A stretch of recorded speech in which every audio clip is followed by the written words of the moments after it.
Hey, what is going on, everybody, and welcome to the College Info Geek Podcast, the internet's best resource for getting ahead as a student, but a terrible resource for learning how to get all the coins in Super Mario World 2 6 golden coins, where Wario's the bad guy instead of Bowser.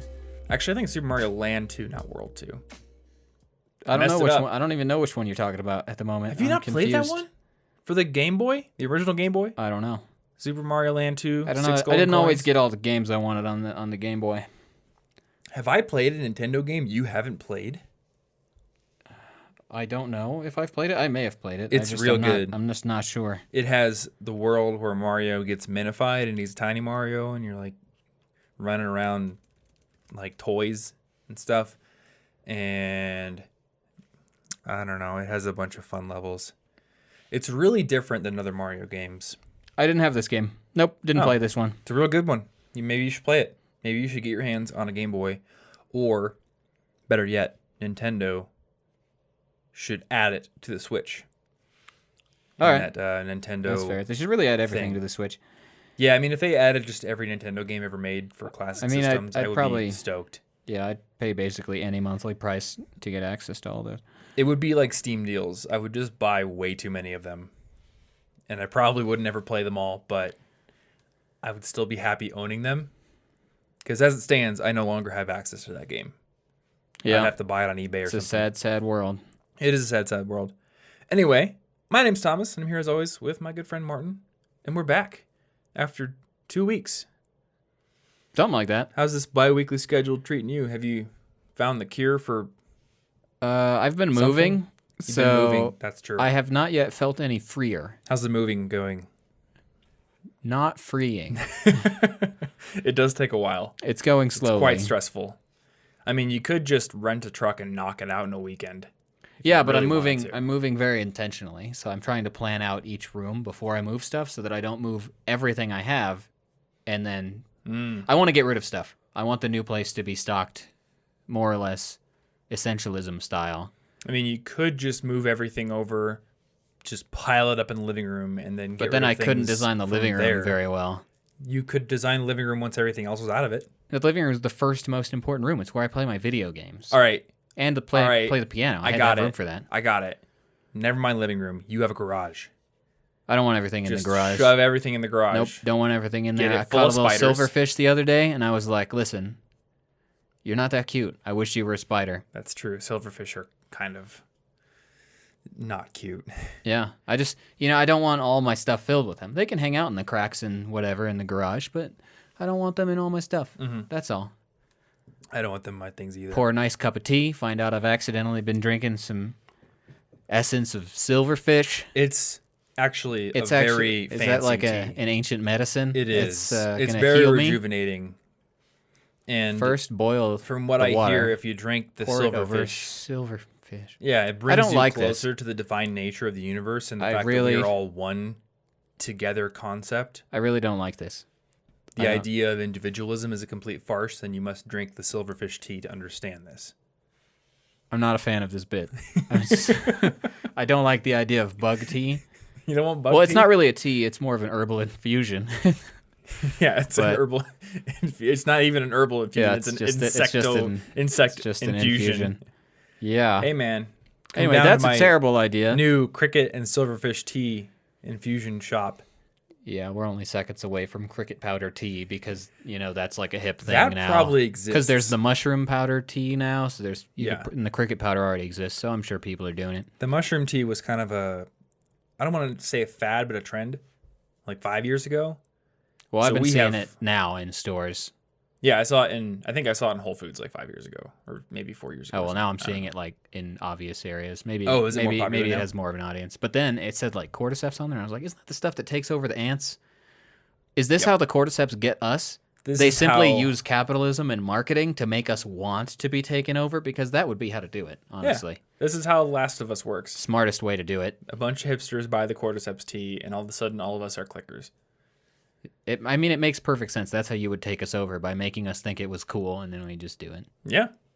I mean, I certainly like having a bunch of microphones in my house. It's very convenient. Yep. So, there's the blueprint. Anyway, we're going to talk about something that I personally get a lot of questions about today. I don't know if you get questions about this. Maybe you do. Not usually. You are somewhat a hashtag online influencer, blogger. The questions I get are usually podcaster. more directed toward That's true. the other things I talk about rather than this. Yeah. Yeah, and it kind of makes sense because I feel like you haven't gone out of your way to build like a personal brand around the work you do. You just incidentally do work that's kind of in public. Yeah, it's I'm kind just of a different. weirdo. Yeah. But I get a lot of questions on, what does it take to actually make money as an online content creator, I guess is the word for it. I actually went to a going away party for one of Anna's friends the other weekend, and people, I guess, didn't realize that I was a YouTuber. So I was getting questions all night like, oh, is it, do you get paid per amount of views that you get? Like, how do you even build a channel up to that level of, audience? How do you make money? All this kind of stuff. So I thought we would take all these questions and turn them into an episode that not only explains how online influencers, YouTubers, podcasters, bloggers, how they make money, but also kind of delves into how marketing works in general. Yeah. And I think this is useful for basically anyone to know. If you're a business major, if you're going into, marketing, if you're doing like growth hacking, you want to build a startup or join a startup, obviously you need to know this stuff. There's a lot of core concepts that I think are pretty important to know. But even if you're not, some of the ideas we're going to go over here apply to the application process for getting a job in general. I think that people should kind of just know how marketing works because they are always on like the receiving end of marketing messages as well. There's like a lot that I think is useful to know here. So we're just going to dig into it. And hopefully it's useful for everybody listening to this, but especially people who might want to get into the online content creation game, because it is game. And I'm about to change it. All right. About to change the game. Freestyle. Yeah, but I'm going to freestyle the rest of this episode. No, I'm not going to do that. I'm going to need you to go, get the piano out for that. Yeah, I don't. I'm like trying to come up with some really lame opening line about, listen, kids, we're going to talk about marketing, but I don't want to. Let's not do it. I don't want to. Okay, so I'm just going to start with the question that I got from somebody at the going away party on Friday. He basically said, so do you get paid per amount of views you get on YouTube? And the answer is kind of. So, yeah, I guess to start this off, one of the ways in which we make money is through ads on our YouTube videos. If people are watching this podcast on YouTube, then they might have seen an ad if it's 30 days after it went live. Because we don't put YouTube ads on any content we put out until 30 days after it launches. And we'll get into that later. But the way that YouTube ads work is essentially there's a marketplace where advertisers can bid on ad spots on certain different channels. But the key thing is that those bids depend on the time of the year. They depend on the content of the channel. They depend on who the creator is in general. And what it really comes down to is who is the channel reaching and how much influence does the person have and where is that influence directed? And I've kind of realized even when you have a big audience, your influence really only extends to a pretty narrow band. I realize this every single time that I share music I like on Twitter. Because if I tweet about time management or self-discipline or something, it gets tons of attention. If I'm hey, this new single from Time the Evaluator is great, I love it, or that I love that Miku song with Big Boy, nobody cares. Nobody cares at all. Yeah, so they just shut off. Tom's talking about music again. Exactly, right? So I think there's this implicit assumption that people have that if a person has a lot of followers online, they can wield influence, I guess, is the best way to put it, in any arena. And that's absolutely not true. You don't follow Bill Nye the Science Guy for sick Fortnite tips. Though, honestly, if Bill Nye the Science Guy put out a Fortnite tips video... Let's hear the tips. Let's see what he has to say. I would probably watch that.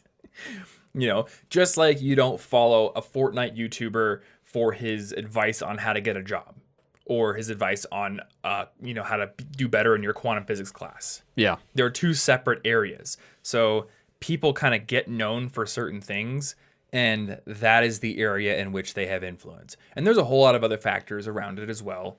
How like personally successful you are. There's a lot of factors that honestly a lot of people can't control.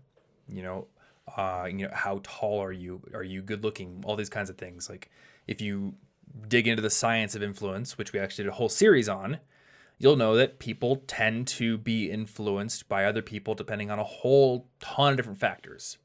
What are they wearing? Are they in a position of authority? Do they have a degree with like a PhD or an MS after their name? All these things. So all these factors kind of go into what advertisers are willing to pay. So if I'm like a Minecraft channel, or I'm a channel that gets like millions of views, but it's about celebrity drama or something. Yeah. I get 1 million views on a video about how Logan Paul went on a date with Britney Spears or something. What? Whoa. Scandal, right? There's not a whole lot I can do with that attention in terms of making money. Because the audience that's coming to that video, number one, they're probably a really disparate group of people. And number two, they're not really primed to take any sort of action with that information. They're really just kind of like appealing to their brain's most base instincts, which is to follow drama. Yeah. There's not really a good segue into like, here's my new productivity course, just in case you wanted to get down to business after you're done learning about Britney Spears. Yeah. Like, I don't know what you would sell if you were doing drama. Maybe like mugs or something. I don't know. A mug that says I care about Logan maybe Paul there's and Britney Spears. Something, but this is not my niche, so yeah. I do not know. It's not my niche, and also I absolutely have no idea how to monetize it. But if you're running, say, a self-improvement channel, and to not use ourselves as an example, let's talk about like Charisma on Command. They do videos on social skills, how to be more confident, how to make a good impression when you meet new people, that kind of stuff. So people coming to those videos have an intention. Their intention is to improve their lives in some way. And the video is giving a solution right away, right? Which means that if the video gets a lot of attention, it positions Charlie, the guy who runs the channel, as kind of an authority in the areas of social confidence, conquering social anxiety, making good first impressions, possibly interviewing well for a job, getting a job, a lot of things that could translate to making big improvements in your life. Possibly making more money, possibly meeting people who could connect you with other people that you want to meet, all kinds of stuff that you would be willing to pay for. So they can get fewer views on a video, but an advertiser is willing to pay more for those views.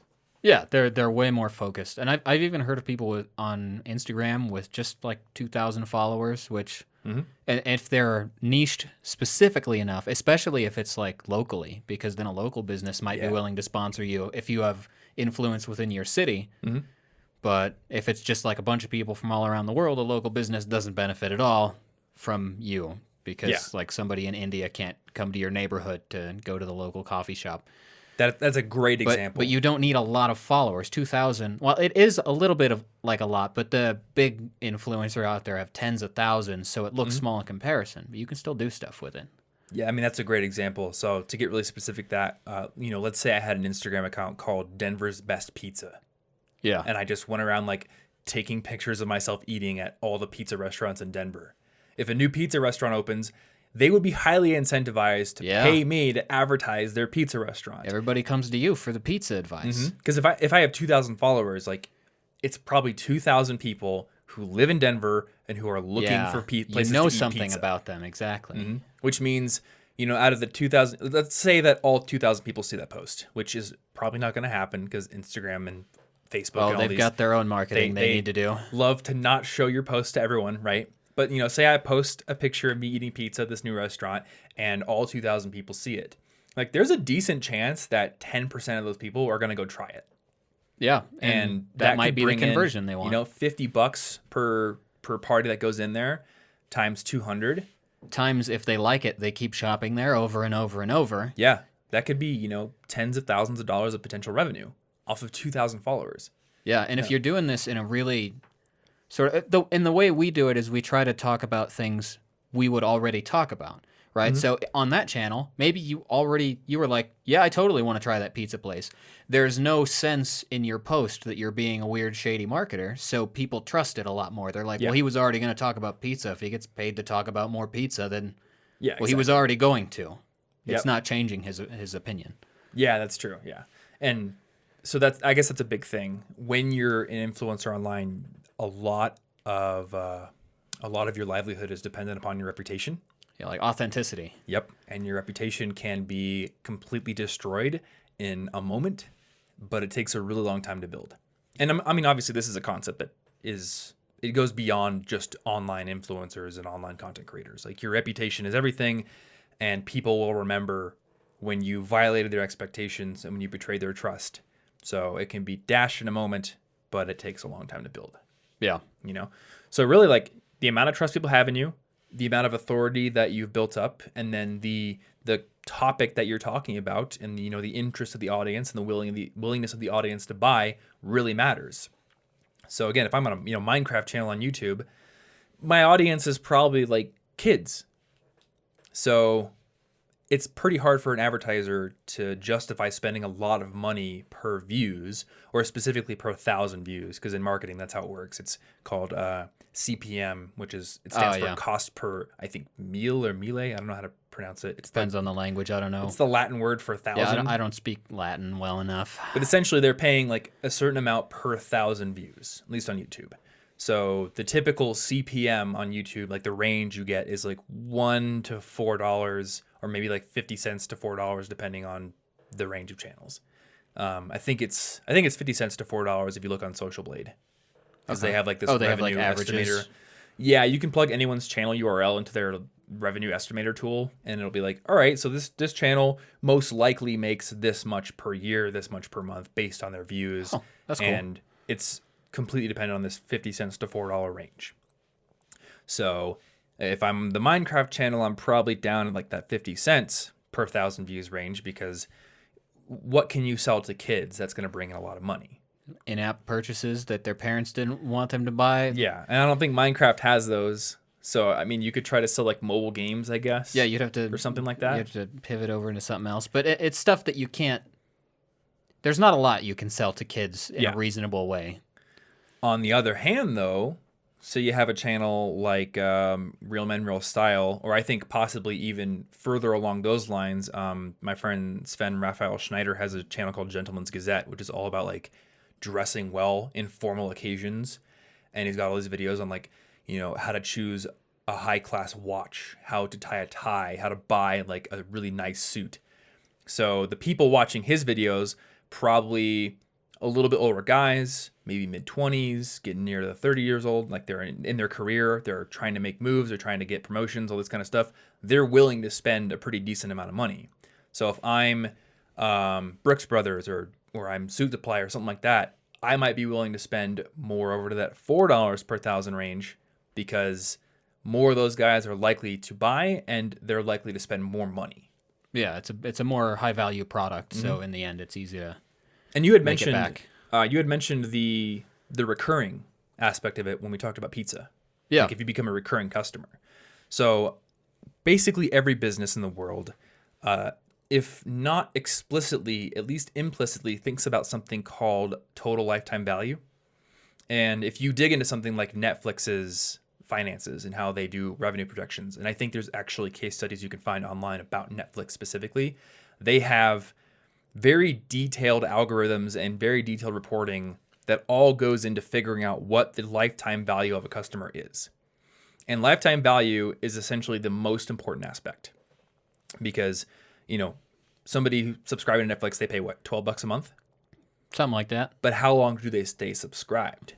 Probably forever, because it's hard to give up freedom. It is hard to give up once Netflix. you've been given it. But let's say, every business has a monthly subscription. Every business that relies on repeat visits, they have what's called a churn rate. Churn just basically means what's the percentage of people every month that kind of quit. So let's just pull a number out of the air because I don't actually know what it is. But let's say that Netflix's churn rate is 15%. So like every single month they lose like 15% of their subscriber base due to cancellations. Or to make this really easy, let's just say that the average length of time that a subscriber will stay on Netflix is 2 years. So that's what, $288, I think? Yeah. It's like $12 a month times 24 months. So cool. Your lifetime value per customer is $288. You're going to have people who stay subscribed forever or who upgrade to the big family plans. So they're bringing the average up. And then you've got people who do it for 1 month and again cancel, and they're bringing the average down. So let's say like average lifetime value is $288. That means the time value of money calculation notwithstanding, because obviously inflation is a thing, you can spend less than $288 to acquire a customer and you make money. Yeah, so if they were paying for like direct like Facebook ads or something, if they spent $200 to get a new customer, that would be fine. They'd be like, we're making $88 on every customer. Yep. Depending on their overhead, of course. It's obviously simplified. But yeah, you're willing to pay that much because you think that's what they're worth eventually. Yeah, exactly. Like does the profit. So, $288 is your lifetime value. You wouldn't want to spend $287 to acquire a customer that would be because dumb. your profit is $1 per customer, and it probably costs a heck of a lot more than that to to acquire customers. So really, like that's kind of where your profit margin is, and you can also get into, like you said, overhead expenses, licensing fees, all kinds of stuff for business like that. Yeah. But that is what companies are thinking about, which is why some companies actually pay more to acquire a customer than they make from that customer in, say, like the first year. Yeah, well, we've been rewatching The Office, and actually Ryan the Temp, in a very early episode, he informs Michael Scott that it is way more expensive to get a new customer than to keep an existing one. And I think Ryan the Temp's words, they echo wisely here. That's true. I'm sure Ryan the Temp just read that in some Drucker management book, and he's trying to use it. Yeah, to get some brownie points. I think that's actually the context is that he's quizzing him based on his textbook. Of course, he is. But that's very true. Yeah, the cheapest way to acquire a customer is to keep one you already have, because existing relationships are so much easier to maintain. It's so much harder to go out and find new people, convince them that you're worth it, convince them to actually buy. That's incredibly expensive. So I was actually looking at the job description for a marketing position today, and they were like, your role would be to help us gain new customers. But of course, the best way to do that is just to reduce churn rate, because then we don't have to gain new ones. We just keep our old ones, keep them happy. They're paying forever. Like phone plan people are trained to do basically anything they can to keep you from quitting their service. Yep. Even if it seems like, but you're going to lose money on that deal. Not if we keep you for the next 80 years, we won't. That's true. Yeah. Or good example, or good additional example, hosting companies pay their affiliates more for customer acquisition than they make on that customer for the first year.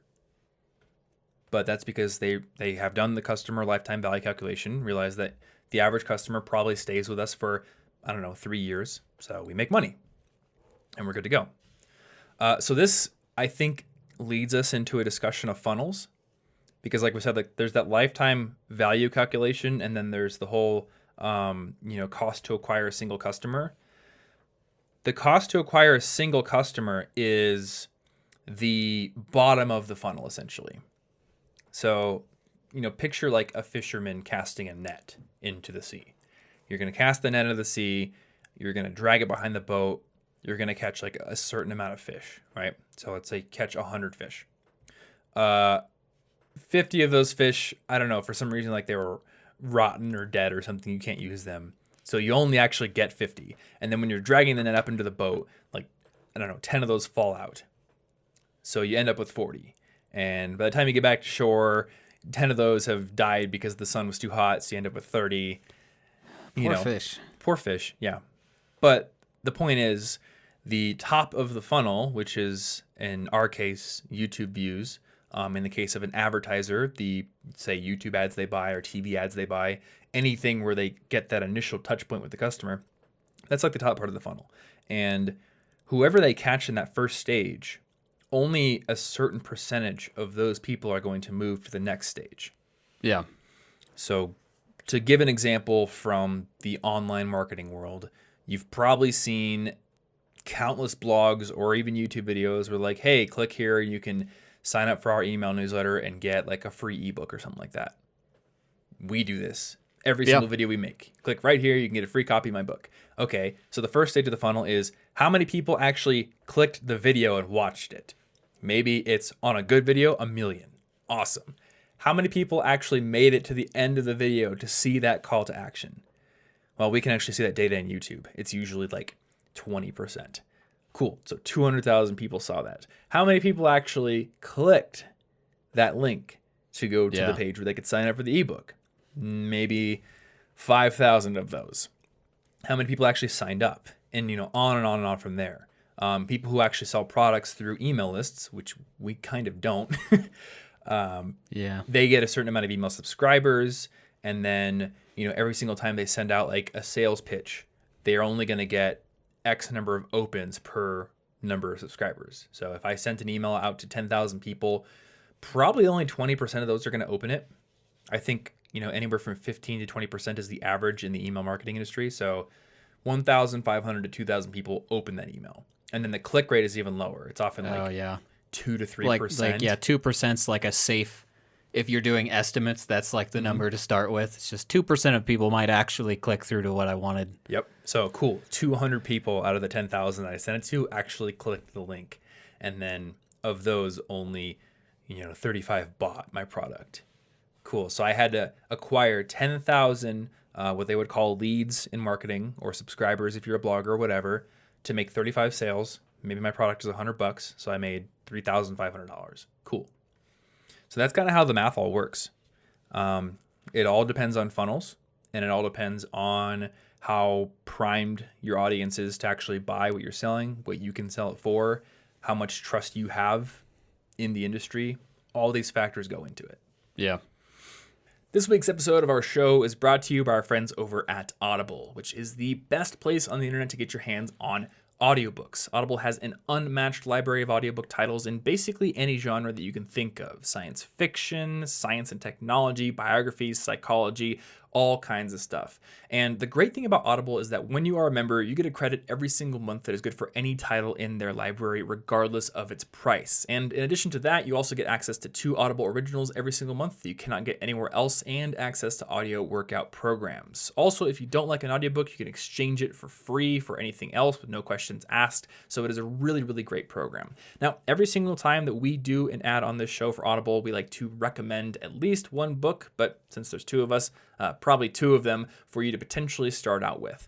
And the book that I want to recommend this week is called The Shallows: What the Internet is Doing to Our Brains by Nicholas Carr. This is a book that I'm reading right now, and it was the primary source for my video on what the internet is doing to our brains over my YouTube channel. And I found this book to be really, really insightful. It was a great look at how the technology that we use, not just the internet, but also TV, radio, books, basically anything, actually makes physical changes in our brains. Because of neuroplasticity, we actually physically in our heads adapt to the technology we're using, to the tasks that we are using that technology for, to the things that we pay attention to. And with the internet specifically, we are changing our brains in ways that make it harder to pay attention, to focus, to concentrate. And this book is a great look at all of the arguments behind that, and also how to sort of reclaim that attention as well. Now, I know you also have a book recommendation. So what is yours? Indeed. My recommendation is going to be The Girl Who Circumnavigated Fairyland in a Ship of Her Own Making by Catherine Valenti. It's a great book. I am currently working through the 4th book in that series, but I'm not going to recommend you start on the 4th, obviously. But I love it. I am. And it's great. Everything about the world is the best. That book is fantastic. And when I read it, I also found that the vocabulary was quite a bit higher level than I expected, because that book's a YA book. Yeah, it's basically like a kid's fantasy. I mean, the main character is like 12 or something to that effect. Yeah. Somewhere in that age. But it is written so colorfully. All the worlds and environments and characters, and even just literally the words that are used are interesting. I'm just like, well, that is a very artistic way to put that. Yeah, exactly. and it's brilliant. Yeah, the writing and the prose is just excellent. And I would imagine that listening to it is a really nice way to go through it and just kind of like focus on that prose. Okay, so that's a great one. And also with the fiction one, which is a good contrast to my nonfiction pick. So if you want to get started with Audible, if you want to start listening to The Shallows or The Girl Who Circumnavigated Fairyland in a Ship of Her Own Making, which I usually screw up saying, but I actually kind of got it right this time. You can go over to audible.com/CIG or text CIG to 500 on your phone. And if you are listening to this in July, which most of you probably are, between now and July 31st, if you are an Amazon Prime member and you go sign up for Audible, you're going to get 3 months of Audible for just $4.95 per month instead of the normal price. That is a third of the normal price, so you should definitely go to audible.com/CIG or text CIG to 500 on your phone before July 31st and sign up. Big thanks, as always, to Audible for sponsoring this episode and being a supporter of our show. And another huge thanks goes out to our second sponsor this week, Brilliant. Brilliant is an excellent learning platform for anybody wanting to improve their skills and their knowledge in the areas of math, science, and computer science. They have an excellent library of in-depth courses that go through topics like gravitational physics, classical mechanics, calculus, probability, statistics, and computer science courses like Python programming and computer memory, computer algorithms, all kinds of great stuff. And the best part about their courses is that they are all built from the ground up using the principle of active learning, which means that from the get-go, you are thrown into challenging, bite-sized problems that, while they won't frustrate you because they aren't too big, they get you engaged in the process right away. You aren't just sitting back passively and taking information with absolutely no effort on your part. You aren't really wrangling with the concepts. You're wrangling with the information. And as a result, you become a better problem solver overall. You stay more interested in the process and you make more progress. Now, in addition to their library of in-depth courses, they also have a feature called Daily Challenges, where every single day they post new challenges in a variety of different topical areas where you can sink your teeth into something that you might not have considered before. And this makes it really easy to make learning a daily habit. You can log in, you can check out the new daily challenges, you can dig into them, and then if you find a topic that you haven't done before that you're really interested in because of the challenge, you can go over to the library of courses and start learning about it more in depth. Now, with Brilliant's free plan, you get access to new daily challenges every single day. And if you do want to upgrade to their premium subscription, you're going to get access to the entire archive of daily challenges from the beginning and also access to all those in-depth courses. So if you want to get started, then head over to brilliant.org/collegeinfogeek. And if you're one of the first 200 people to go to that link and sign up, you're going to get 20% off that premium subscription. Once again, brilliant.org/collegeinfogeek. And big thanks, as always, to Brilliant for sponsoring this episode and supporting our show. Let's get back into it. So let's kind of talk about how we do it, because I think we have, I don't know, kind of a weird model where we really never sell anything. Yeah, it is a bit of a weird model because we don't actually sell any direct products. You're right. It's all free stuff. Well, we kind of do. We do technically sell products, but I get a lot of questions from people who will go to my site and be like, everything seems free. There's nothing like you're really selling except for merch. Yeah, we lead you to other companies that we trust through sponsors and things. Also mugs. Yeah, also. Please buy mugs. Oh, yeah, we have the mugs. Buy mugs, otherwise I'll starve. We have mugs and t-shirts. We have mugs and t-shirts. I forgot about that. We do. So yeah, we do have a couple products, but it's not like that's the lifeblood, of the business. Plus, our audience is not really primed to buy mugs and stickers. Like, maybe enough people like the brand enough that they want to buy a mug, but people don't come to College Info Geek because they want to buy mugs. Well, obviously, we should bring back the tea drinking thing and only use those mugs. That's true. Or we should sell a fancy tea set. The fancy CIG tea set. Hand blended. Yeah. By Martin, dressed as a monk. Now, I'm not a monk. I'm only dressed as a monk. I'm just dressed as one. I need to make this clear. Not actually a monk. Haven't gone through the training. Have not gone big up the stairs. But I do have a costume. But yeah, they're just kind of little bonus things. Yeah. So the way that we do it is we kind of have things we sell, but I try to provide a free version of them. So the book. Like, we do make money every month from people buying the audiobook, the print book, and Kindle versions of 10 Steps to Earning Awesome Grades. And then there was a special version in that. And then there was a special version that you can get on our merch page.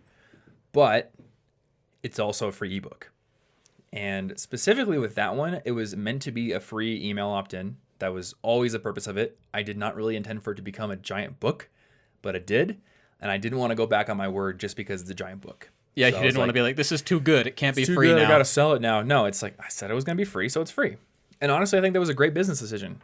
Like, yeah, we've taken some people off our email list because we have to pay per subscriber for email marketing. But at one point we had 250,000 people on our email list. And I think over 300,000 have actually downloaded the book and signed up over the years. Yeah, it's clearly been a good... So it's been a great marketing tool, idea, right? Because if they join the email list, then I can let them know about other things. So that is free. And as a result, because that was intentionally free from the beginning, I have never actually actively marketed the paid version of the book until people get the free one. Like they get to download the free one, I'll be like, hey, if you happen to want a print version, if you happen to want a Kindle version or an audiobook version, you can buy one here on Amazon. But I'm only telling you this now that you have the free version because, why would I try to sell you something when there's a free version out there? I would feel bad about it. In fact, when I first put it on Amazon, I was really annoyed because you cannot make the Kindle version free forever. Oh, yeah. And I was like, people are going to buy it for $1 and then they're going to find out it was free on my website and they're going to email me and say I'm a fraud and a huckster or something. No one ever did that. Well, that's good. It turns out that people aren't actually really mad if they pay $1 for a book as long as the book's good. Yeah. So I guess that was a worry that I didn't really need to worry about. But yeah, you actually can't make a book free on Kindle for an indefinite period of time. I guess you would have to go in like every 30 days and redo a promotion. And I didn't want to do that. So we make money that way. We have the Skillshare course. The Skillshare course actually brings in a pretty decent amount of money every month. But there's a 2-month free trial. Every time we do a Skillshare ad on this podcast, that's what we tell you, 2-month free trial. So you could just go take the course for free and then not pay if you didn't want to. Yeah. And I like that because in my head, it's like most people who are in college, a lot of people who are in high school, they don't have a whole lot of extra money lying around. And when we're teaching things like basic productivity, we're teaching like how to stay on top of all the things going on in your life, how to keep all of your assignments organized, how to get better grades.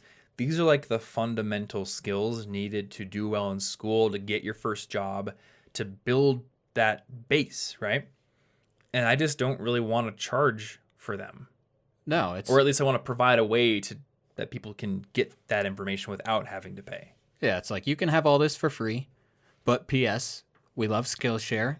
And if you felt like investing in yourself through their courses and you found it useful, that'd be cool. And they've calculated that is helpful enough and that enough people do decide to continue going on that it makes sense. And therefore, a free trial course thing is still perfectly profitable, even though we aren't putting a barrier. Yeah. And then for a certain percentage of people, again, next level of the funnel, they will get on Skillshare. They'll get that 2-month free trial. And then they realize, oh, this is actually pretty great. There's a bunch of other courses here. I'm going to stay subscribed. And it's like $8 a month. So it kind of makes sense. If I were selling my course, I would sell it for probably like $50 or something. So from my perspective, stay subscribed to Skillshare for at least 6 months. I would have sold the course for that price anyway if I was selling it myself. Yeah. So for me, it's like a no-brainer to promote them. Yeah, a lot of this business is built on like free stuff and loyalty and goodwill. Like we're just trying to, here's the best chance you can. If you keep liking it, go ahead. Yeah, exactly. So let's see here. We've covered YouTube ads. We've covered the things that we sell, I guess, which are barely things we sell. But again, like we're able to be profitable on that because the audience is big enough. Yeah. And I think the way that we have built the audience is by making everything free and by just investing as much as we can to make that free stuff really high quality. And then the other thing, which is actually the biggest way that we make money now, is through actually negotiated sponsorships on YouTube videos. So those always come at the end of YouTube videos. And really, those are kind of an extension of the normal YouTube ads. They just go through first an agent and then me personally instead of YouTube's system. They're more targeted because of that. Like they're talking to you about your niche and what value you provide. Yeah. And I mean, they also are much more effective because I'm the one delivering them. Oh, yeah, that's a good point. If you just get like Mr. Clean or something on a video. You might tune it out. You didn't click on a Mr. Clean video, you clicked on a Thomas Frank video, or you clicked on a Markiplier video or whatever. So you're primed to listen to that person. And that's why companies will pay a lot more for that person to do the ad themselves. Because people, they don't have a whole lot of trust. They don't have a whole lot of, their choices riding on what some random spokesperson for an insurance company says. Yeah. But they do listen to the people that they actually intended to go listen to. And that's where like the loyalty and the authenticity comes into it, because you could just mess this whole thing up. Anybody doing this sort of thing could do one dishonest thing. Bam, nobody ever cares about their sponsorship slots ever again. That's true. So yeah, this is the area where it can get tricky and where it can get, I don't know if I want to say tricky. It's the area where you really have to dig down and concretely define your values, because a lot of people can let the potential money in the short term erode those values. You just got to keep that long term in mind, because long term, obviously, keeping the money going is better than like one big windfall. But they're like, we want you to sponsor Squirrel on a Stick, and you're like, but that means nothing. Is this? Yeah. I don't even know if this is a real product. Are people going to think this is a joke? Or a company comes and they want you to advertise something that you actually think is harmful. Oh yeah. So well, I think Squirrel on a Stick is pretty harmful. Good example. I would never advertise a mobile game with in-app purchases. Yeah. Ever. The whole point is to I don't care if they would pay me $1 million, because I know that, and I mean this. I play Overwatch all the time. I open loot boxes. I do it as a person, but I happen to know that basically every game out there with in-app purchases has done psychological research to figure out how do you do Pavlovian training on the human brain to make people want to buy in-game currency, want to buy in-game products. Yeah. And certain people get addicted to that. So am I going to be on my soapbox saying video games are evil? No. But am I going to take money from a game company to advertise and try to influence people to go, play their game? No. I'm not going to do that. They could pay me $1 billion. I wouldn't do that, because my audience and their success and their happiness means more to me than making money. And I know that I can make money in respectful ways. Yeah, and you just got to keep that in mind, where your line is, exactly what your niche and brand and all that stuff is. So we turn away far more deals than we take. And I find that, or I count myself, and I guess us as an extension, as being very fortunate that we have sponsors that, number one, I believe in, and number two, are willing to repeatedly buy ads. That is incredibly helpful, because I think that they line up with the mission that we're trying to do anyway, to help people succeed, whether it be a class or at learning and all this stuff. And it lines up perfectly. We don't have to be over here selling things that have nothing to do with anything. Hey guys, did you know, listeners, I just joined Amway, and I was wondering if you guys could all join my whatever you call that thing where you buy from me. Don't even joke about that. But we've never done an episode about, stick to things that we like. We've never done an episode about MLMs. I wonder if we should. Oh, well, they have an extra feature of their funnel. It's called social guilt. So when your friend is like, hey, let me sell this at your house, you're like, but it's hard to say no to friends. Bam, they got an extra little funnel converter right there. That's true. So we're doing an episode on marketing. Let's quickly talk about MLMs, because a lot of college students will get pitched eventually by somebody, representing your Herbalifes, your Amways, whatever those things are. Basically companies where you are ostensibly selling a product, because if you weren't, then it would be classified as an illegal pyramid scheme by the government, would be shut down. So what these companies do is they have you buy product and then sell it to your friends and family, or set up an online store, all these things. But where you make the real money is by signing up other independent business owners under you, and then a certain percentage of all the money they make goes to you. And then they can do the same thing. And the same thing. It's called a downline. Yeah. Kind of sounds like a pyramid, doesn't it? It's a reverse funnel. It is kind of a reverse funnel. It is. It's a funnel that flows upward, I guess. Here's the problem. When the incentive structure is built like that, when the way that you make your real money is by signing up a downline, not by selling legitimate product for a good price that the market is willing to pay, somebody eventually loses. Yeah, there's eventually a last tier that can't ever make anything back from it, and only the most ruthlessly able to get new downline people win. And you can't just have one person in your downline to be profitable. You need like 20, 30, whatever. And you need a bunch, if you want to get to the top tiers, you need them to have people in their downlines. So the funny thing is when you look into these things, like the people near the top make most of their money on downline commissions and selling motivational tapes, seminars, DVDs, podcasts, all this kind of stuff, because it is in their best interest to motivate their downline to sell more and to sign up more people. So that's like a huge part of their business. But the problem is it's completely unsustainable because the person at the bottom of the downline always loses out. They invest a bunch of money in getting their startup kit. They can't sell it. Again, you're trying to sell to your friends and family here. So you kind of erode relationships. Yeah, your authenticity gets hit pretty quick. Yeah, like the moment you go hang out at a friend's house and you're like, hey, I'm actually selling these energy drinks as part of this like thing that I'm part of. Now they're going to have to wonder like, oh, every single time I hang out with this guy, am I going to have to get pitched on something? Like the first time you do it, you start to erode the relationship. And if you do it regularly, you start to destroy it. Yeah, this is a perfect example of having an audience, but they weren't primed for your product. So it feels unauthentic when you try to sell it to them. Yeah.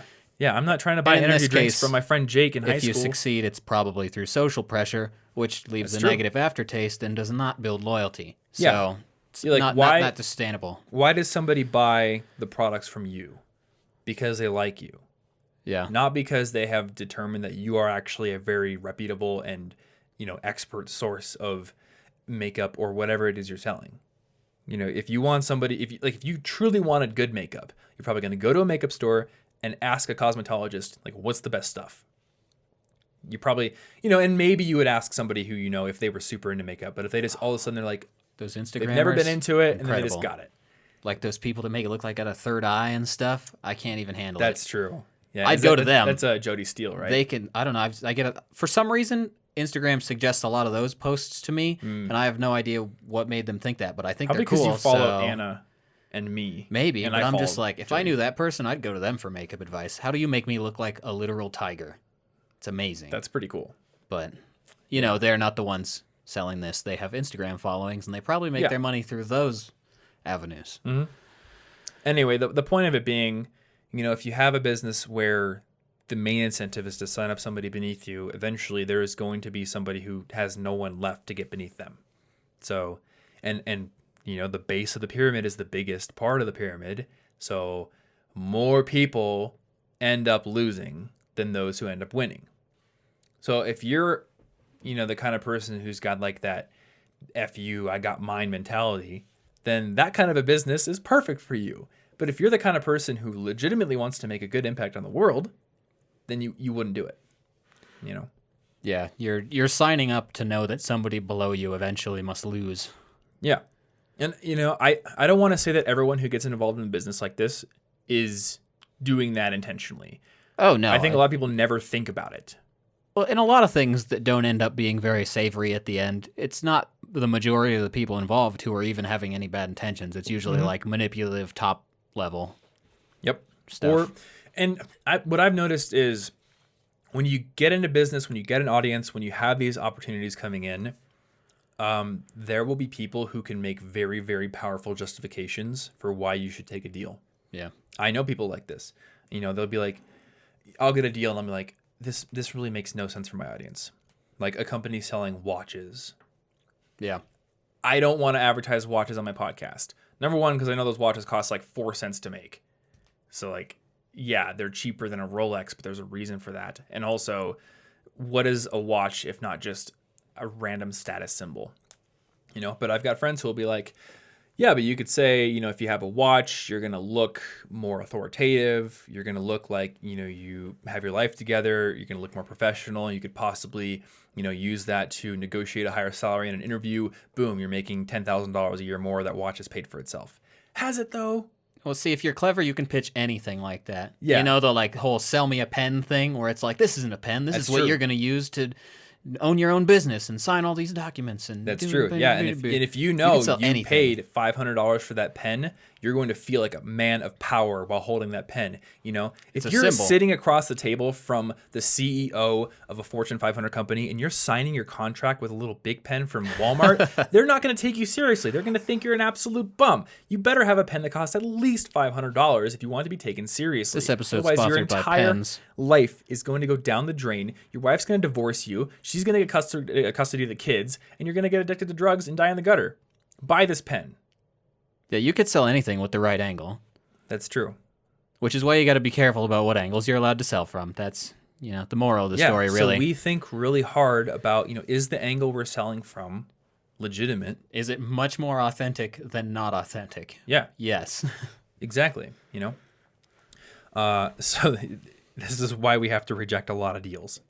And it's why we leave a lot of money on the table. That's totally fine with me, And it's not just the integrity of the companies you're working with. There's other factors here too. We went down in the amount of content we're producing. That's because for me to feel good as an artist, if I'm allowed to call myself an artist, I have to put actual effort. I have to put actual creativity into my content.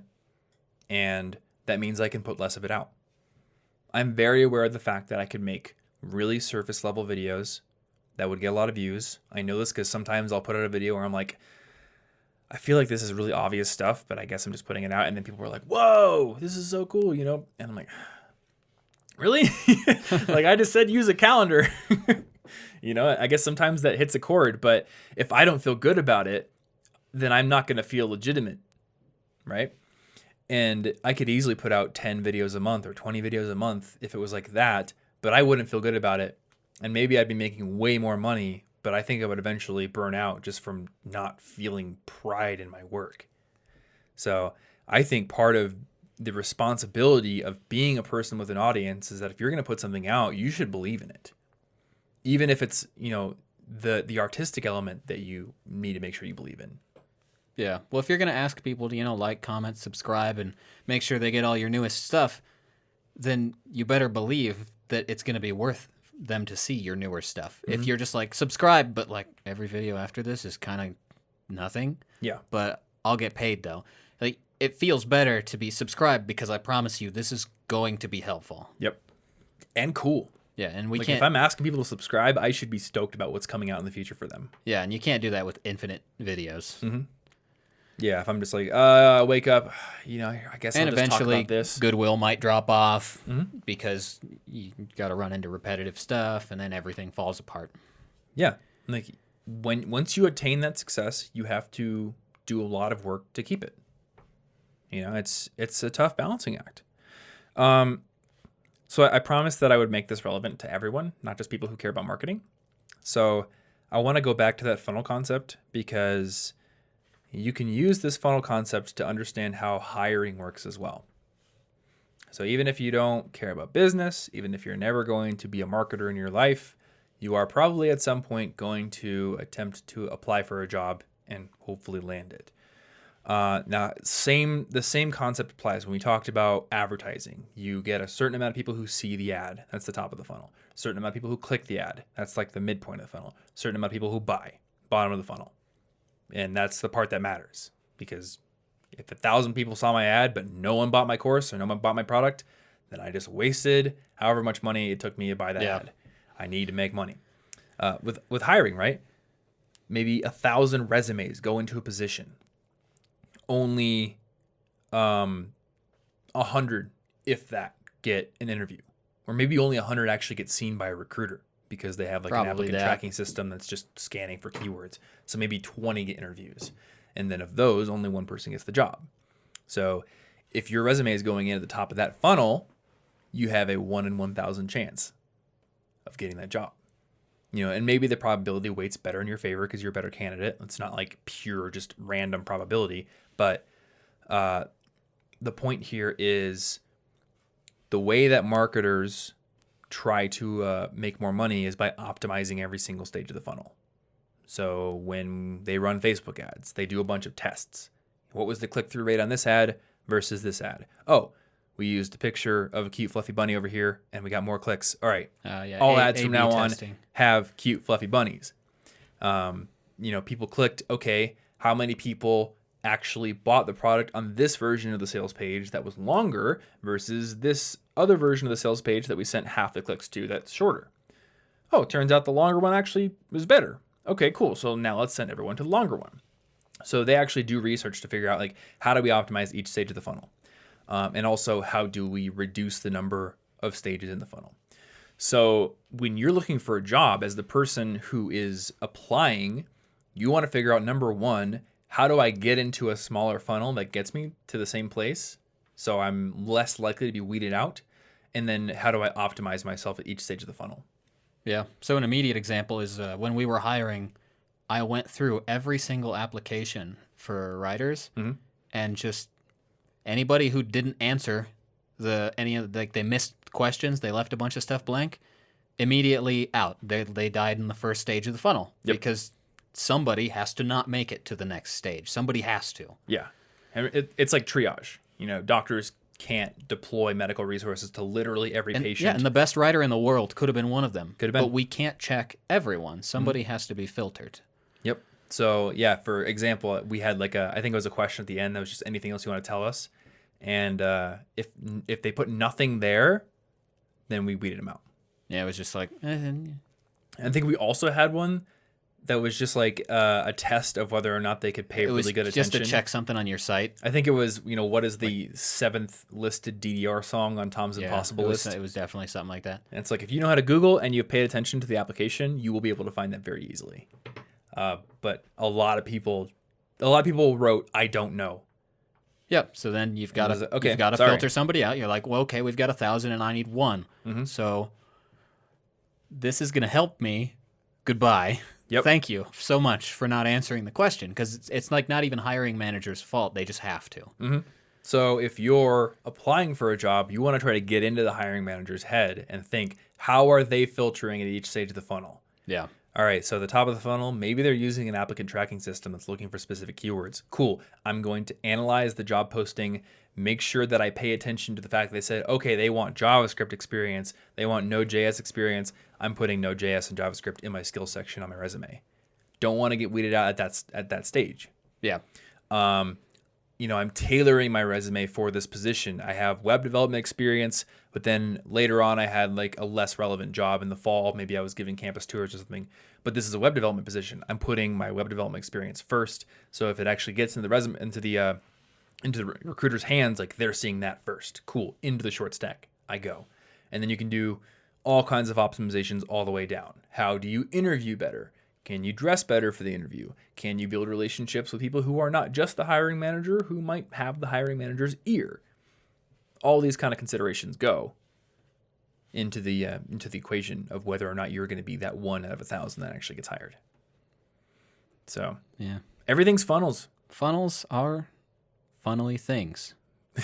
Jimbo. I guess they are. Jim, James, Jiminy. Speaking of funnels, how many people are still with us of the ones that actually downloaded the episode?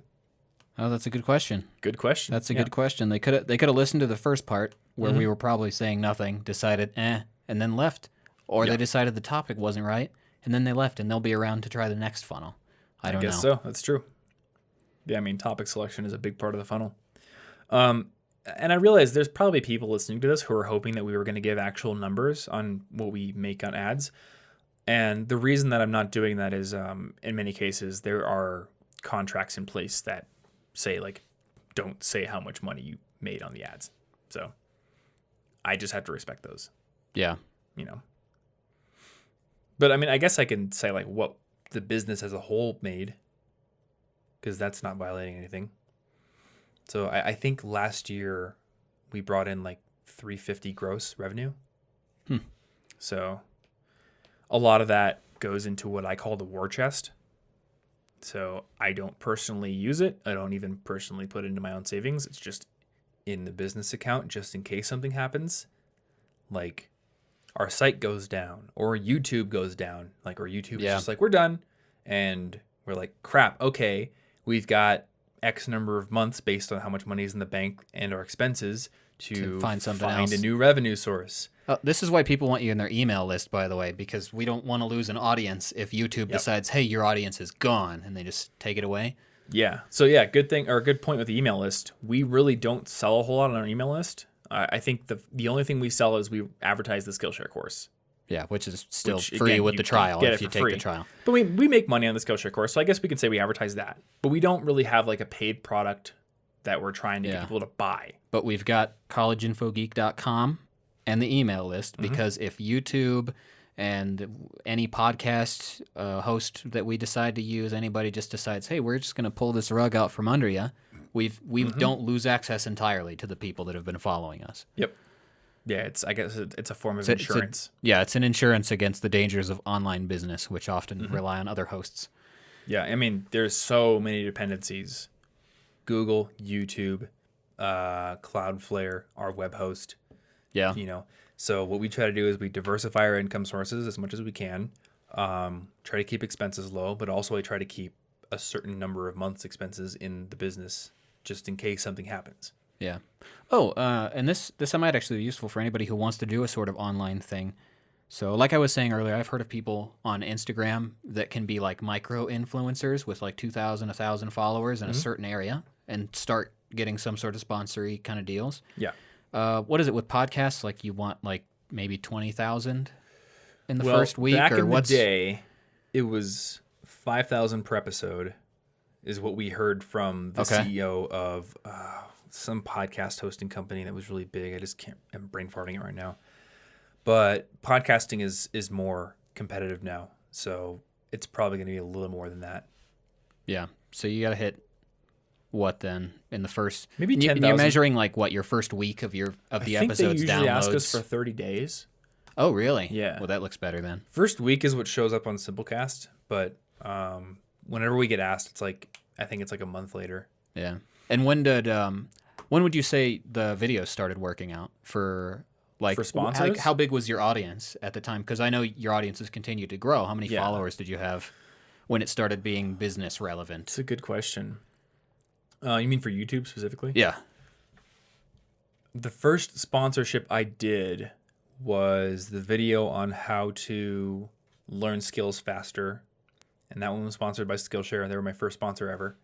And I actually negotiated that deal directly with them. I have an agency now, but I don't know how many subscribers I had, but I bet you could go to Social Blade and you could look at when that video came out and what my subscriber count was at the date. Also, subscriber count, it's another kind of like red herring factor, because you can look at any number of channels that have half the number of subscribers I have, maybe even 100,000, but they're getting more views per video. Because search results and I forget, I don't use YouTube. Yeah, so I think the thing people need to keep in mind the most is it's not subscribers, it's not views, it's it really comes down to influence. If I have 1,000 people watching a video, but all 1,000 of them will convert on something, then that's worth more to an advertiser than 1 million people watching a video, but only 100 of those will convert. Yeah. So if you're focused enough and you can find the right people. You're a good example. My friend Matt runs Swim University, which is all about incredibly pool niche. He has, I think, 19,000 YouTube subscribers. He typically pulls down like 3,000, 2,000 views per video. So he's probably not making a whole lot of money on the AdSense side. But if he has really good content about maintaining pools, and he has those like embedded on his articles, and 2,000 pool owners watch this video on what's the best robotic pool cleaner, what's the best brand of chlorine to put in my pool, and then he has like an affiliate link to that robotic pool cleaner, then a bunch of those people are probably going to go buy it. Yeah. So he doesn't need to have 1 million people watch that video. He needs like 2,000, 35-year-old dads with a good chunk of change sitting around who really don't want to clean their pool anymore. So basically, the smaller your niche, or the more niche down you are, the smaller your audience needs to be before it's useful. Whereas if you were like, we're gonna dive brand new right now today into education, that's huge. Yep. You need a large audience. Yep. And I also think that it's important now more than ever to start really niche down because of how much competition there is. I think that it is simultaneously harder and easier than ever to make it big on YouTube. It is harder because the competition is more fierce. There's more production money going into content. There's more people on the platform making videos. But it's easier than ever because there's more people watching on the platform than ever before, which means there's more of an audience there for a really, really tiny niche. Yeah. So if you're like, I'm going to make an entire channel on painting Warhammer 40K figures. In 2009, there were not enough people on YouTube for that to matter at all. But now, if you made a whole channel on how to paint and customize, role-playing game, tabletop game figures, you could make a channel just on that. Not even on like role-playing games as a topic, but purely on like painting and customizing your figurines. And you could probably make money on that. Yeah. And that's why a lot of stuff like when I was reading articles back when I had started Instagram and I was like, how does this work? A lot of people will be like, you want your page to look semi-consistent. So when people look at it, they're like, oh, that's what this is about. And it will continue to be about that because that's your niche, essentially. Yeah, it's kind of hard to be like Gary Vee on Instagram if you're just starting. He's had 1 million followers on Twitter since like 2009 or something. So he can afford to be totally shotgun approach everything everywhere all the time. Yeah, because his niche is that it's him. Exactly. But people care like, oh, it's Gary. I want to follow Gary. I don't care what he says. I don't care what kind of format he puts out. Like, it's Gary. I want to follow that. But no one cares about Thomas. Yeah, if you go to a brand new account that's just starting and it's just everywhere, you're like, well, I don't know what that's about. But if it's like, whoa, this is very specifically black and white landscapes of Japan. I like that. It's so specific. I'm going to follow it anyway because that's what I want. Yeah. I think this is a key concept that we probably should hit on. And this is going to sound harsh, but it's just the reality. When you're an unknown, nobody cares about you. Yeah, personality marketing doesn't work yet. Your friends care about you because they know you as a person, but on the internet, like there's not enough time, there's not enough attention to go around for them to really get to know you and like you as a person until you make them care about the thing you're talking about. And again, black and white landscapes of Japan, that's something that I would probably be interested in. Honestly, I'd follow that account. I would follow some really niche Instagram stuff. account that's just like literally all I do is videos showing you the tone of specific brands of guitar strings. I'd follow that. Yeah. Maybe you wouldn't. Maybe most people wouldn't, but I'm pretty interested. And I don't care if he's like Ronnie from Pennsylvania. I don't know you. We're separated by thousands of miles, and I don't have time to know you, Ronnie. But if you know, you're the most knowledgeable person on the tone of different guitar strings, and I'm interested in that, I'll follow you. Absolutely. And then as I follow you later on, I'm going to start to wonder like, all right, who is this guy? I like his content. I'm pretty interested. Now I'm going to spend some time trying to figure out who he is. Yeah. So the bigger you grow your audience, the more they care about what you're talking about, the more they come to like you. And that's how you build real influence. Now I'm just thinking about all the different niches. There's a lot of really interesting stuff out there. And often you can just combine a couple things to suddenly you've made a niche now because you just threw these two things you like together. My favorite niche combination is tier zoo. So it's zoology, but then it's mixed with like Smash Bros character tier list things. So it's like, all right, here's the dog tier list. Like, this is the F tier dog. Here's the S tier dog. Like, what's the best dog? Or like birds, things like that. And his editing is hilarious. There's like Overwatch kill noises. There's like Super Smash Bros music in the background. So it's just like mashing these two things together that no one would ever thought to do before. Yeah. And you said that name was an accident, right? Was it an accident? The tier being German for animal also? Yes, he didn't know that at first. That's beautiful. That's the perfect kind of niche where you can also make a really clever name on accident or not. But I think, you pointed really that cool out to me. And I think someone had already pointed it out to him when I told him, but he was like, yeah, I didn't know that when I Well, I mean, lots of people know German, so somebody had to have noticed. That's true. But it's really cool. Yeah. If he had tried to make an animal channel, probably not as easy of a time getting some growth because there's already a bunch of animal channels. And there's clearly all kinds of gaming channels. If I was going to do cute cat videos, but this time it's only cute cats with pirate hats. Cute cats with pirate hats. There you go. That's actually the name of the channel. Or there's another guy on YouTube. He does guitar covers. But he always has his dog in the frame, and he's done some really clever masking to make it look like his dog is playing the bass drum on his drum kit. Oh. Like, I think he actually trained the dog to hit it once, and then he's just done masking and, like, repeated the paw going down and hitting the bass drum, but then the dog's just, like, laying there and being cute. That's a niche. It is, right? Because there's plenty of guitarists on YouTube, but not so many guitarists that have a dog playing the drum.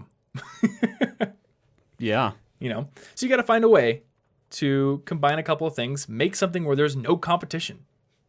And also something where, and I think it has to be something where, like, the audience of one thing would also care about the other thing. You know, because I could be like, bass guitar tips for people who like to wear aprons to school.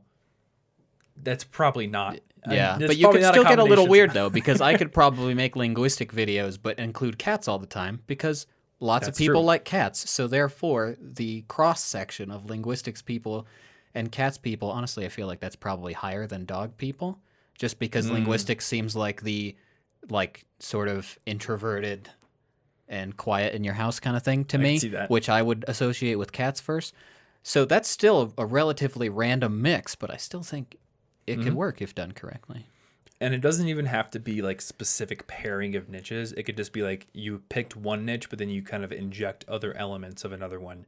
Listen, Money Matters is a great example. That podcast, personal finance podcast, but they decided to do it differently than everyone else was doing it. So they started out every single episode being like, hey, what beer are you drinking? They talked a little bit about the craft beer they're drinking. There was like rock, like metal music to start it out. So it's like it had a different kind of feel to it. Yeah. And it's just like, all right, cool. I know that craft beer loving metalheads also want to know how to manage their money, and they don't want to listen to Susie Orman or Dave Ramsey. So they're gonna. That's like I've given them a new home. Well, and that's why we tried to. Or they have. When we started out, there was a lot of like video game mix content, and there still is. We still mix the like nerdy video game references and we're doing Dragon Ball Z things, and like it's like, soon. But that goes way back to the beginning, because that was the mix. The second video was the Tony What if you liked Hawk video method. game stuff, but also you wanted to be good at school? Yeah, I remember I wanted to start a blog that was literally going to be like productivity and business lessons from video games. And I never ended up starting that blog, but perhaps that content should become more prevalent on the channel. We'll see. It could be fun. We will see. Yeah. I don't know how long we've been going. I don't know. We've discussed a lot of things. Yeah. Hopefully you made it to the bottom of this episode. One thing I did want to say before we leave, and that was the advice for people who want to make money on the internet. Doing it through content takes a long time. So for me, started in June 2010, didn't make even $100 a month until I believe June 2012. So 2 solid years. There was a lot of content. 2 solid years. Some of those months in those years, I wrote 30 articles a month. Yeah. So I think I wrote at least 200 articles before I made my first $100 It wasn't like one a month. I wrote 20 articles and suddenly I'm rich. It was you wrote tons. It was 2 years, one of those years being absolute obsession. Like staying up all night coding my theme and like writing as many articles as I can.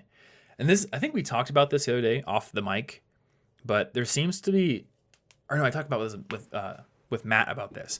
There seems to be like a reactionary push against the internet from self-help gurus right now.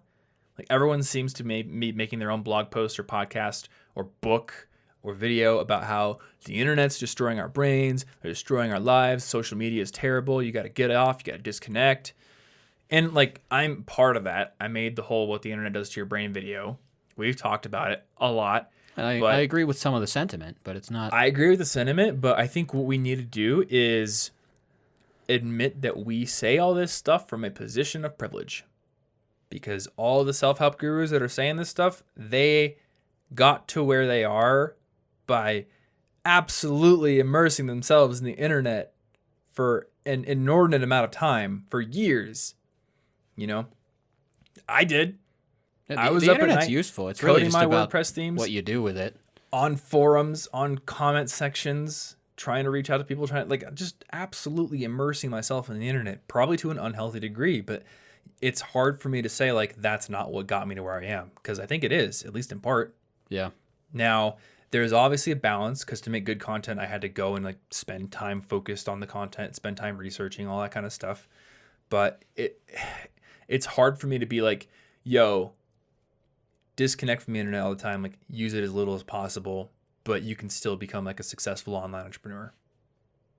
Yeah, that doesn't make I that doesn't really didn't do make that. sense to me because you need to have the presence there to even be followed. Yeah, I don't know anybody who just, they use the internet for 2 hours a day and otherwise they're like meditating or in their garden who is a successful online entrepreneur. Everyone I know who's successful online like has worked their butt off spending way more time than they probably should on the internet. But probably doing things on it other than just watching cat videos. Yeah, they're not, something. Dicking around. But so it's like they're what you still use the using internet for. Yeah. So again, it's like, yes, try to maintain your mental health, try to maintain the healthy separation. But again, if your goal is like to become a YouTuber, I don't know many YouTubers who did that and became successful YouTubers. And I certainly didn't do it myself. I was, obsessed, like trying to figure out how can I get my videos on Reddit and get upvotes on it? Can I, build a way to embed my videos on my website so SEO traffic comes in? What's the best way to title a video? What's the best kind of thumbnail combination? Ooh, let me go read this scientific study about thumbnails. Just anything and everything, it wasn't disconnection at all. Anyway, long story short, it takes a lot of work and I think obsession to become a successful content creator. It's just tough. So if you want to make money on the internet, the faster way to do it is to go freelance. Yeah. Be a freelance writer, be a freelance web developer, be a freelance photographer, graphic designer, UX designer, voiceover artist. Go on Fiverr.com and look at the categories there and see what's on offer. Go develop an insane amount of skill in one of those areas. And again, it's the whole funnel thing. If I'm like the best UX designer in the world, I don't need 1 million people to know I exist. I need Airbnb to know I exist. Yeah, just that's it. One big client. One big client. When I was in college, again, it took me 2 years to make my first $100 per month blogging. It took me 1 month from starting my web design business to land a client and make $350. And in college, I think the highest paying web development gig that I got was $2,500, and I could have kept going if I wanted to. And then your highest paying one was more than that. Yeah, because it was me. That is true. So, if it doesn't take as much time to build the amount of skill you need to charge a client to do some kind of service, it doesn't take that long. Yeah, when they're buying from you directly, you only need a few. Mm-hmm.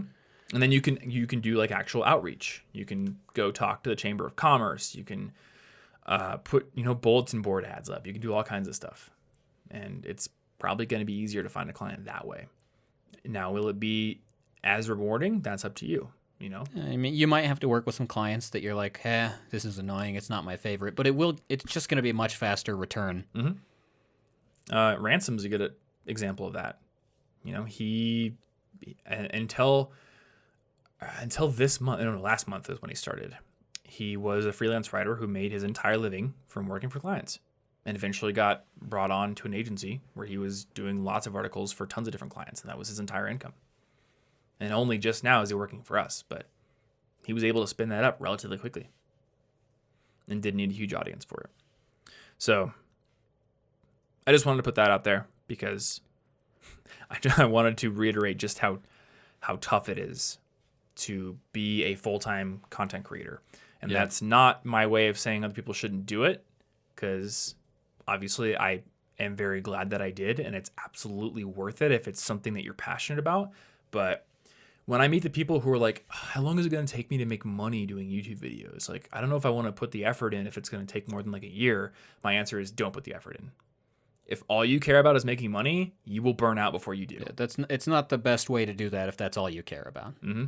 But if you care about putting out really fun videos about animals and video game stuff because you just want to, or because you want to learn how to edit video, absolutely do it. If nothing else, you have like something you can put on your resume. I built this YouTube channel. Check it out. Better than my friends that were just playing video games all day.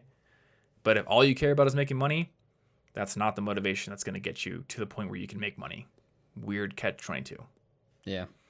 It's the long game. It is a long game. And speaking of long games, how's your short game? This was a long episode. Yeah, how is your short game? I'm a stickler, me seeks. All right. I think that's going to do it for this episode. So hopefully you found something useful here. Hopefully it was interesting, at least. And if you want to find the show notes for this episode, it's going to be episode 269. So cigpodcast.com/269. There's definitely some things that I mentioned here that I'm going to want to link to if we can, like the churn rate for Netflix and stuff like that. I remember reading a case study about them a while ago. So dig into the show notes if you're curious.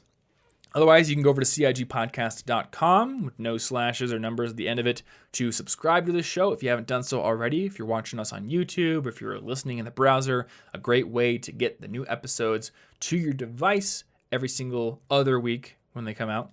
Every other week when they come out now. It's not every single week. Subscribe. We're on Spotify. We're on Apple Podcasts, Google Podcasts, YouTube, all the places that you would probably expect. Otherwise, you can go over to collegeinfogeek.com to find plenty of other articles, resource pages, our college packing guide, because back to school is right around the corner, all kinds of cool stuff. So check that out. And as always, thanks for hanging out with us, and we will see you in the next episode. Stay cute.